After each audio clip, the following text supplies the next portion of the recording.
আসসালামু আলাইকুম ভিউয়ার্স, জানিয়ে দিব এই মুহূর্তের সর্বশেষ হাতে পাওয়া আপডেট সংবাদের শিরোনাম। শুরুতেই শিরোনাম, এরপরেই বিস্তারিত। আলহামদুলিল্লাহ, শুরুতেই জানিয়ে দেব হামাস হামলার মাধ্যমেই ইসরায়েলের সারে সর্বনাশ, ইরানের হাত ধরল এবার সৌদি আরব।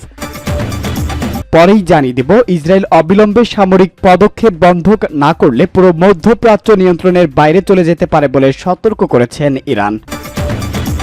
এছাড়াও থাকছে ইরানের হামলা চালাতে প্রস্তুত ইসরায়েল, দাঁত ভাঙা জবাব দেবে ইরান।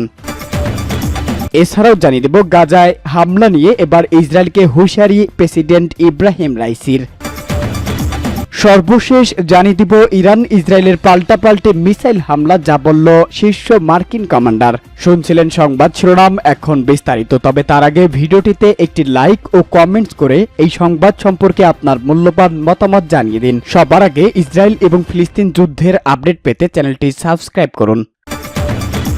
হামাস হামলার মধ্যেই ইসরায়েলের সারে সর্বনাশ, ইরানের হাত ধরল সৌদি আরব। হামাসের সঙ্গে যুদ্ধের মাধ্যমেই বড় বিপাকে পড়তে চলেছে ইসরায়েল। এবার ইরানের হাত ধরে হামাসের পাশে দাঁড়াতে চলছে সৌদি আরব। সেখানকার যুবরাজ সালমানের সঙ্গে দীর্ঘক্ষণ কথা বলেছেন ইরানি প্রেসিডেন্ট ইব্রাহিম রাইসি। ইহুদি সেনার বিরুদ্ধে সৌদি রণাঙ্গনে নামলে আরব দুনিয়া একাকিক দেশ যুদ্ধে জড়াতে পারে বলে দাবি বিশেষজ্ঞদের। ইসরায়েল হামাস যুদ্ধে এবার জড়াচ্ছে সৌদি আরব। ইরানের মতোই ফিলিস্তিনিদের জঙ্গির পাশে দাঁড়াবে আরব দেশের যুবরাজ মোহাম্মদ বিন সালমান। সংঘাতের সেই ইঙ্গিত মিলতেই বাড়ছে উদ্বেগ। প্রতিরক্ষা বিশ্লেষকদের দাবি, সেক্ষেত্রে আরও রক্তক্ষয়ী ও ভয়াবহ রূপ নিতে পারে পশ্চিম এশিয়ার সংঘর্ষ। পাশাপাশি 1967 সালের মতো ফের অস্তিত্ব বাঁচাতে একাকিক ফ্রন্টে লড়তে হবে ইহুদিদের। সংবাদ সংস্থা রয়টার্সের দাবি, সৌদি যুবরাজ সালমানকে ফোন করেন ইরানের প্রেসিডেন্ট ইব্রাহিম রাইসি। যুদ্ধ সংক্রান্ত বিষয়ে দুজনের মধ্যে দীর্ঘক্ষণ আলোচনাও হয়। সূত্রের খবর, সেখানে ইসরায়েলের বিরুদ্ধে এই যুদ্ধে যাবতীয় সাহায্য আশ্বাস দিয়েছেন সালমান, যা কপালে ভাঁজ ফেলবে যুক্তরাষ্ট্র সহ সকল ইহুদিবাদীদের। চলতি বছরের সেপ্টেম্বরে নয়াদিল্লিতে বসেছিল G20 ভুক্ত দেশগুলোর রাষ্ট্রপ্রধানের বৈঠক। সেখানে ভারত মধ্যপ্রাচ্য ইউরোপ করিডোর তৈরি প্রকল্প পেশ করে। আমেরিকা এই প্রকল্পকে বাস্তব রূপ দিতেই পরবর্তী পর্যায়ে আলাদা করে সৌদি কর্তৃপক্ষের সঙ্গে কথা বলে ওয়াশিংটন। কিন্তু এরই মধ্যেই যুদ্ধ শুরু হয়। গোটা পরিকল্পনায় বিষ বাউ জলে গেল বলেই মনে করছেন এই ইহুদিবাদী মহলটি। রয়টার্সের দাবি, ইসরায়েলের ইস্যুতে আপাতত ওয়াশিংটনের সঙ্গে প্রতিরক্ষা চুক্তি নিয়ে আগ্রহী নন যুবরাজ সালমান বিন। উল্লেখ্য, সৌদি আরবকে ইসরায়েলের জন্মস্থল বলা হয়। এখন এই পরিস্থিতিতে তারা সংঘাতে জড়ালে গোটা আরব দুনিয়া ইসরায়েলের বিরুদ্ধে যুদ্ধে নামতে পারে বলে মনে করা হচ্ছে প্রতিরক্ষা বিশ্লেষকদের মত থেকে। ইসরায়েল হামলা বন্ধ না করলে পুরো অঞ্চল নিয়ন্ত্রণের বাইরে চলে যাবে বলে কঠিন মন্তব্য ইরানের। ইসরায়েল অবিলম্বে সামরিক পদক্ষেপ বন্ধ না করলে পুরো মধ্যপ্রাচ্য নিয়ন্ত্রণের বাইরে চলে যেতে পারে বলে সতর্ক করেছেন ইরান। ইসরায়েলি বাহিনী টানা 2 সপ্তাহ ফিলিস্তিনের গাজা বিমান থেকে বোমা হামলা চালিয়ে আসছে। সেখানে স্থল অভিযানের প্রস্তুতিও নিয়েছেন দেশটি। ইসরায়েলি হামলায় নিহত ফিলিস্তিনির সংখ্যা এর মধ্যেই 11,000 ছাড়িয়েছে। ইরানের পররাষ্ট্রমন্ত্রী হোসাইন আমির আবদুল্লাহিয়ান তেহরানে বলেছেন, আমি যুক্তরাষ্ট্র ও এর প্রতিনিধিকে সতর্ক করছি যে তারা যদি অবিলম্বে গাজায় গণহত্যা ও মানবতা বিরোধী অপরাধ বন্ধ না করে, তাহলে যে কোনো মুহূর্তে যে কোনো কিছু সম্ভব এবং পুরো অঞ্চল নিয়ন্ত্রণের বাইরে চলে যেতে পারে।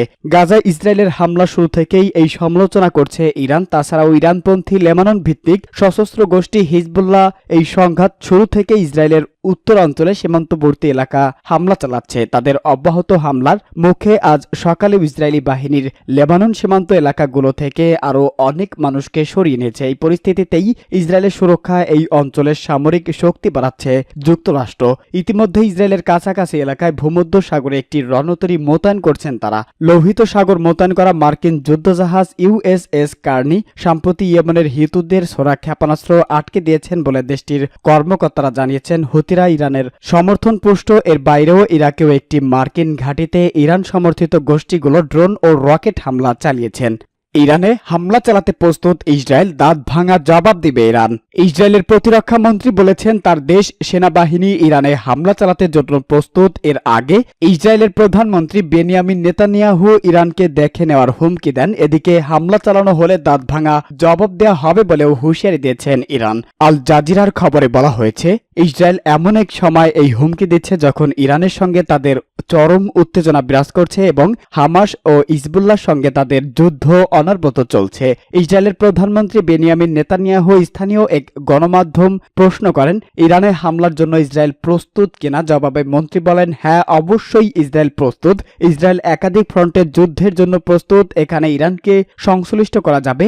এ সময় ইরাকের বিশেষ বৈশ্বিক এবং আঞ্চলিক সম্য হিসাবে অবহিত করেন তিনি। ইসরায়েলের এই প্রতিরক্ষা মন্ত্রী বলেন, ভবিষ্যতে একাধিক ফ্রন্ট যুদ্ধ করা তাদের সক্ষমতা বৃদ্ধি করা প্রয়োজন। এর আগে গত বৃহস্পতিবার আরব উপসাগরের ওমান উপকূলে ইসরায়েলের একটি ব্যবসায়িক জাহাজ ড্রোন হামলা হয়। এতে জাহাজটির 2 জন ক্রু নিহত হন, তাদের একজন ব্রিটিশ নাগরিক ও অন্যজন রোমানিয়ান নাগরিক।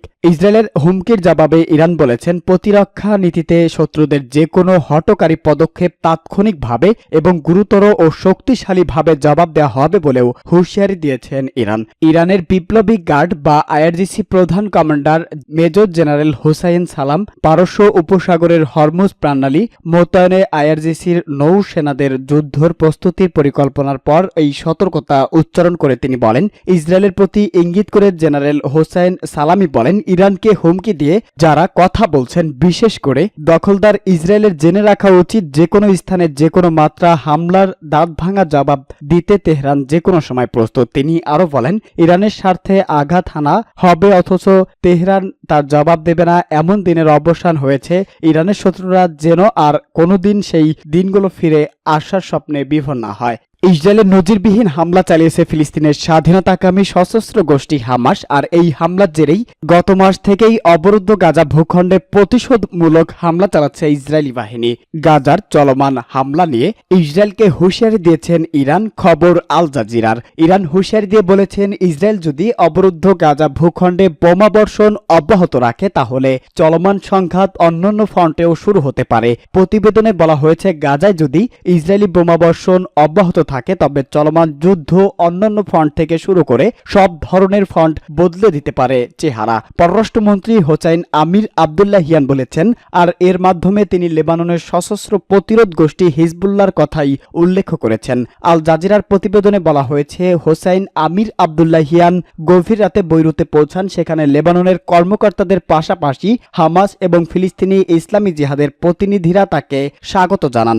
লেবাননের রাজধানীতে পৌঁছে সাংবাদিকদের সঙ্গে কথা বলেন ইরানের পররাষ্ট্রমন্ত্রী হোসাইন আমির আবদুল্লাহিয়ান। সেখানে তিনি বলেন, গাজায় অব্যাহত আগ্রাসন, যুদ্ধ অপরাধ এবং অবরোধের আলোকে চলমান সংঘাত অন্যান্য ফ্রন্টে শুরু হওয়ার সম্ভাবনাও শুরু হয়েছে। আমির আবদুল্লাহিয়ান লেবাননের সাথে ইরাক সফর করেছে এবং আঞ্চলিক সফরের অংশ হিসেবে এই সপ্তাহের শেষের দিকে সিরিয়ার আলোচনা করবে বলেও আশা করা হচ্ছে। ইরাক ও সিরিয়া লক্ষ্য করে ইসরায়েলের মিসাইল বিনিময় মার্কিন সেনারাই বিপদে পড়বে বলে মন্তব্য করেছেন মধ্যপ্রাচ্য বিষয়ক শীর্ষ মার্কিন কমান্ডার জেনারেল ফ্রান্স ম্যাকেনজি। ইরাকে কুর্দিস্তানে মার্কিন ক্যান্সেলেটরের কাছে মিসাইল হামলার পর এই ম্যাকেনজি মন্তব্য করে বলেন। আরব নিউজ এক প্রতিবেদনে জানিয়েছেন, পেটাগনের সাংবাদিকদের সঙ্গে আলাপকালে ম্যাকেনিজ বলেন, গত 6 মাসে ইরান বেশ কয়েকবার মার্কিন বাহিনী এবং স্থাপনায় আক্রমণ করেছে, তবে সেখানে মোতায়েন মার্কিন কমান্ডারদের অত্যন্ত কার্যকর পদক্ষেপ এর কারণে মার্কিন প্রাণহানি ঠেকানো গেছে। যদিও ম্যাকেজি ও অন্যান্য মার্কিন কর্মকর্তাদের দাবি, আজ মার্কিন ক্যান্সেলেটর কাছে আঘাত হানা ইরানের ওই মিসাইলের লক্ষ্য ক্যান্সেলর ছিল না। ইরানও দাবি করেছিল ক্ষেপণাস্ত্র গোপন ইসরায়েলি ঘাটে লক্ষ্য করেই ছোড়া হয়েছে। ইসরায়েলি ইরানের বিপ্লবী গার্ডের 2 কর্মকর্তা